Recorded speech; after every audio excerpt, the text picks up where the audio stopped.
அஸ்ஸலாமு அலைக்கும். நம்மளுடைய கவலைகள அமல்களா எப்படி மாத்தலாம்? அப்படிங்கிறத பத்தி தான் நம்ம இன்னைக்கு பார்க்க போறோம். இந்த பதிவ முழுமையா கேளுங்க. நிறைய சகோதரிகளுடைய வாழ்க்கைய மாத்தக்கூடிய ஒரு பதிவு தான் இந்த பதிவு. நம்ம பல நேரங்கள்ல மத்தவங்கள பார்க்கும்போது, அவங்க என்ன சொல்வாங்களோ, இவங்க என்ன சொல்வாங்களோ அப்படின்னு மத்தவங்கள பத்தி தான் நம்ம யோசிப்போம். இதனால நமக்கு மனசுக்கு ரொம்ப வேதனைகள் வருது. ரொம்ப துக்கங்கள் வருது. இதனால நம்ம பின்தங்குறோம். மன உளைச்சலுக்கு ஆளாகுறோம். கண்டிப்பா ஒரு விஷயத்த மறக்காதீங்க. நம்மளோட இதயம், மனசு அல்லாஹ்வுக்கு மட்டும் தான் சொந்தமானது.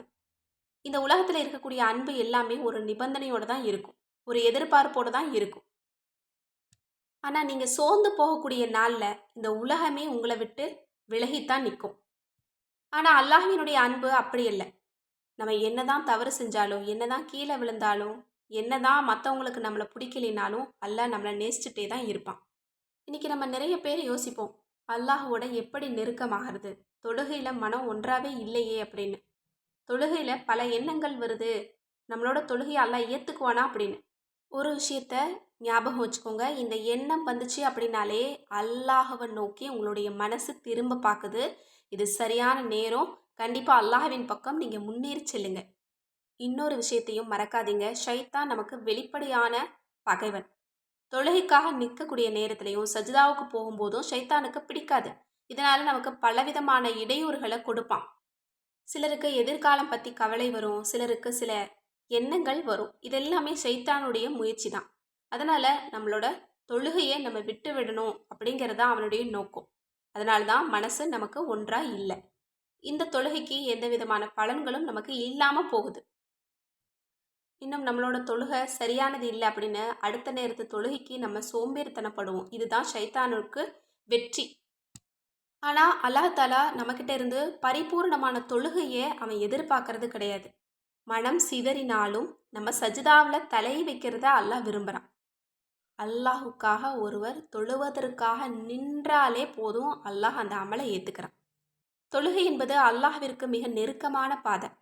மனிதன் சஜிதாவுல இருக்கும்போது தான் அவனுடைய உயர்ந்த குணங்கள் எல்லாமே வெளிப்படும். இதனால ரப்பு முன்னாடி இந்த உலகத்தையே தாழ்த்தி கொண்டு போவான்.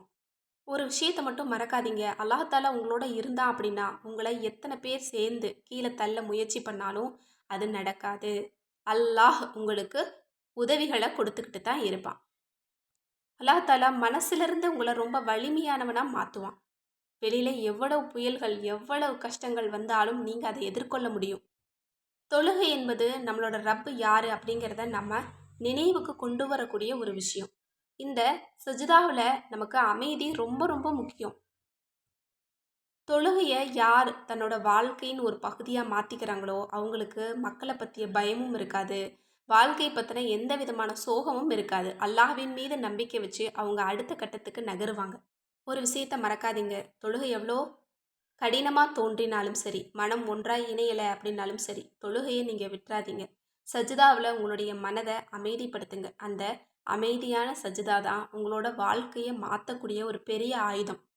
எனவே உலகத்தோட கவலையை குறைச்சிட்டு அல்லாஹ்வின் மீது அன்பு செலுத்த தயாராகுங்க. அல்லாஹ்வின் பக்கம் நெருங்கும் போது வாழ்க்கையில் இருக்கக்கூடிய எல்லா பாரங்களுமே நமக்கு குறைஞ்சு போயிடும். இன்றிலிருந்து ஒரு நியத்து வைங்க.